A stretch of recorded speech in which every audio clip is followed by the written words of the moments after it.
नमस्कार दोस्तों, आज हम शुरू करने वाले हैं संज्ञा। ये मेरी हैंड नोट्स है और जितना ज़रूरी है मैं बस उतना ही लिखी, क्योंकि ज़्यादा लिखने से मुझे लगा कि कुछ फ़ायदा नहीं। जो हमारे लिए, जो एग्ज़ाम के लिए ज़रूरी है, बस मैं उतना ही लिखने के लिए कोशिश की। तो पहले देखते हैं संज्ञा की परिभाषा क्या है।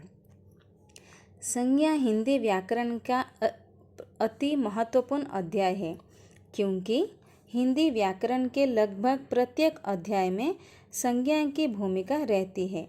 संज्ञा, जिसका अर्थ नाम होता है, इस संसार की प्रत्येक वस्तु या व्यक्ति का नाम संज्ञा होता है। तो देखिए, ये जो संज्ञा है, संज्ञा यानी क्या है, इंग्लिश में कहा जाए तो इसे नाउन कहते हैं। यानी हम सभी का नाम हो, प्लेस का नाम, जो भी नाम है इस संसार में, जो भी नाम है उस सभी को हम वो सभी क्या है, संज्ञा है, सरल भाषा में कहा जाए तो। ठीक है। और संज्ञा की परिभाषा देखें, किसी व्यक्ति, वस्तु, प्राणी, गुण, भाव या स्थान के नाम के द्योतक शब्द को संज्ञा कहते हैं। यानी इस संसार में जो भी व्यक्ति है, वस्तु है, प्राणी है, गुण है, भाव है, ये सभी को क्या कहते हैं, संज्ञा ही कहते हैं। समझ में आया होगा। और इसका देखिए, इसका उदाहरण देखिए। जैसे एक व्यक्तिवाचक के लिए उदाहरण क्या है, रमेश, अजय, विराट, कोहल, श्रीराम, ये सभी क्या है, एक व्यक्तिवाचक है। अगर वस्तु के बारे में हम देखेंगे तो क्या है, कलम, डंडा, चारपाई, कंगा, ये सभी क्या है, वस्तु है।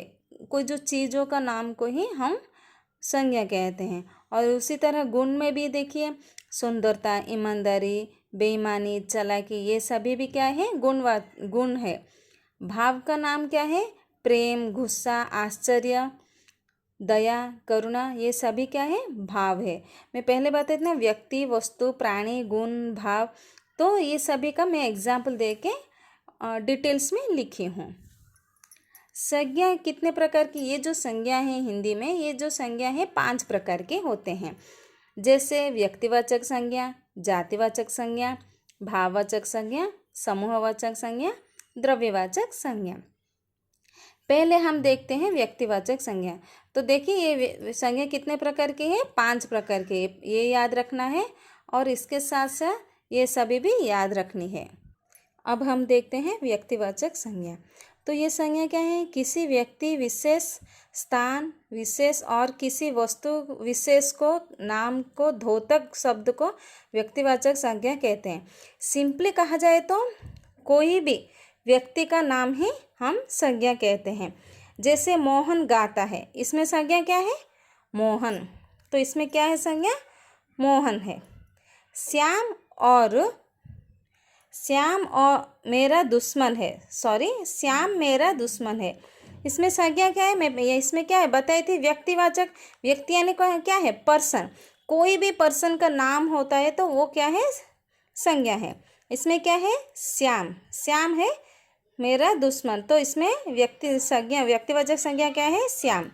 दिल्ली भारत की राजधानी है, इसमें संज्ञा क्या है, दिल्ली, और भारत भी है। ये सभी क्या है, दिल्ली और भारत की राजधानी है, पर यहाँ क्या है, दिल्ली है। मैं जयपुर में रहता हूँ, तो यहाँ संज्ञा क्या है, जयपुर, ये जयपुर संज्ञा है। आई होप समझ में आया होगा। अब देखते हैं जातिवाचक संज्ञा। किसी व्यक्ति विशेष, स्थान विशेष और किसी वस्तु विशेष की जाति बताने वाले शब्द को जातिवाचक संज्ञा कहते हैं। जैसे पशु, कवि, कुत्ता, बिल्ली, नदी, पहाड़, महासागर, महाद्वीप इत्यादि।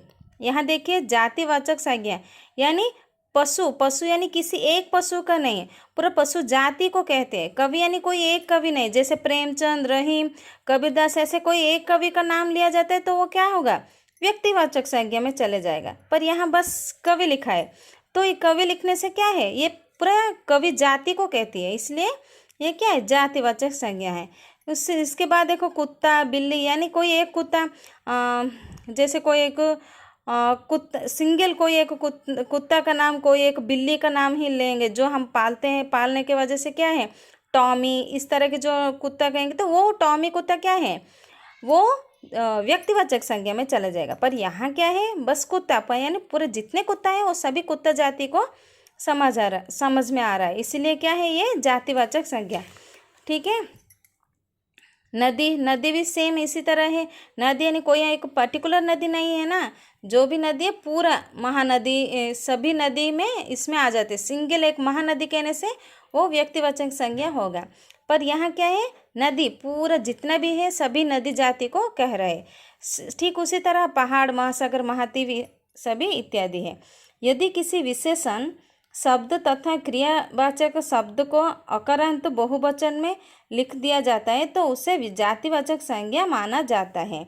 जैसे छोटा को छोटे, बड़ा को बड़ो आदि। यानी क्या है, कोई छोटो बड़ो ये जो वर्ड है ना, ये भी क्या है, जातिवाचक संज्ञा में आता है। महिलाएं शहर जा रही हैं, तो यहाँ कोई एक पर्टिकुलर महिला की नाम नहीं लिया है, महिलाएं, इसमें पूरा महिला जाति को लिया गया है, इसलिए ये क्या है, इसमें क्या है, जातिवाचक संज्ञा कौन सा है, महिलाएं। बिल्ली चूहे का शिकार करती है, तो इसमें क्या है, बिल्ली चूहे का शिकार करती है, यानी कोई एक पर्टिकुलर बिल्ली नहीं, कोई एक पर्टिकुलर चूहे नहीं, तो इसमें क्या है, जातिवाचक, बिल्ली और चूहे।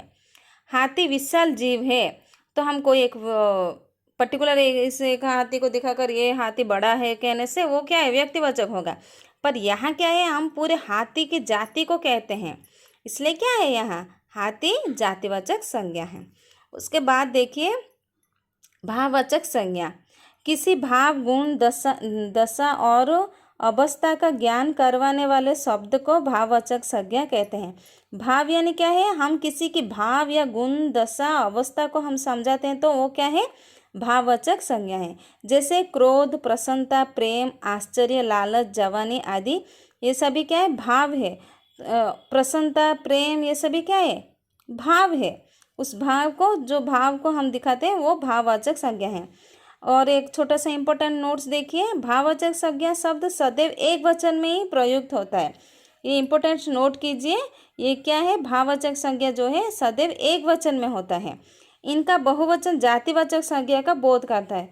इसका जो अगर बहुवचन में ले जाओगे ये सभी ना, तो वो क्या है, जातिवाचक में आ जाएगा।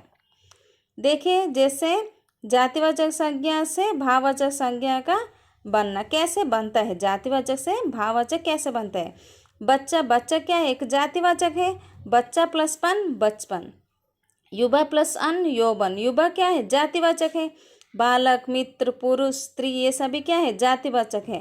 पर इसमें ये सभी लगने के बाद ये क्या है, भाववाचक में कन्वर्ट हो जाता है। तो मैं डिटेल्स नहीं बता रही हूँ क्योंकि वीडियो ज़्यादा लेंदी हो जाएगी ना, इसलिए बस एक बार देखिए सर्वनाम शब्द से कैसे भाववाचक बनता है और विशेषण शब्द कैसे भाववाचक बनता है, और उसके साथ साथ क्रिया शब्द से कैसे भाववाचक शब्द बनते हैं। एक बार आप स्क्रीनशॉट लेके लिख दीजिए, और अगर कुछ डाउट है तो मैं बता दूंगी बाद में। उसके बाद है समूहवाचक। समूह यानी क्या है, एक ग्रुप, एक गैंग, उसको ही समूह कहते हैं सिंपली कहा जाए तो। किसी समूह या समुदाय विशेष की स्थिति को प्रकट करते हैं, उन्हें समूहवाचक संज्ञा या समुदायवाचक संज्ञा कहते हैं। जैसे कक्षा, मेला, सेना, पुलिस आदि। अतः भीड़, दल, सेना, सभा, परिवार, कक्षा। परिवार में क्या एक ही हम नहीं रहेंगे ना, एक ही रहने से वो परिवार नहीं होगा। कक्षा, मेला, मेला भी क्या है, बहुत सारे होते हैं। सभा, एक को लेकर तो सभा नहीं होगा। सेना, वो भी सभी, देखिए ये सभी में क्या है, बहुत सारे ग्रुप ऑफ पीपुल वहाँ रहते हैं, उसे ही समूहवाचक कहते हैं। आज गांव में सभा है, इसमें समूहवाचक क्या है, सभा। कल संसद में बहुत बहस होगा, इसमें समूहवाचक क्या है, संसद। भीड़ ने उस लोगों को कुचल दिया, इसमें समूहवाचक क्या है, भीड़। समझ में आया होगा। नेक्स्ट लास्ट है द्रव्यवाचक संज्ञा। द्रव्य यानी जो भी इस दुनिया में लिक्विड है, जो भी हम जो खाने की चीज़ जो भी है वो सभी क्या है, द्रव्यवाचक संज्ञा में आ जाएगा। किसी द्रव्य पदार्थ, धातु तथा अधातु का बोध करवाने वाले शब्द का द्रव्यवाचक संज्ञा कहते हैं। जैसे सोना, चांदी, लोहा, पानी, दूध, ऑक्सीजन, हाइड्रोजन, जो भी गैस है वो सभी गैस, और जो दूध, पानी, और जो तेल, पेट्रोल, जो भी डीजल जो भी है वो सभी भी द्रव्यवाचक। उस तरह सोना चांदी जो भी है वो भी क्या है, द्रव्यवाचक संज्ञा है। जैसे महेश को पानी पीना है, इसमें द्रव्यवाचक क्या है, पानी। आजकल सोना बहुत महंगा हो गया, इसमें द्रव्यवाचक क्या है, सोना। गाय का दूध मीठा होता है, इसमें गाय तो जातिवाचक है, इसमें पर हम क्या है, द्रव्यवाचक पढ़ रहे हैं, इसलिए हमें क्या है, द्रव्य को ही पहचानना है। तो इसलिए क्या है, दूध द्रव्यवाचक है। लोहे में जंग लग गए, इसमें द्रव्यवाचक क्या है, लोहे, लोहे में जंग लग गई। आई होप सभी को समझ में आया होगा। अगर किसी को कुछ समझ में नहीं आया तो आप मुझे कमेंट कीजिए, मैं आपको बता दूंगी। धन्यवाद।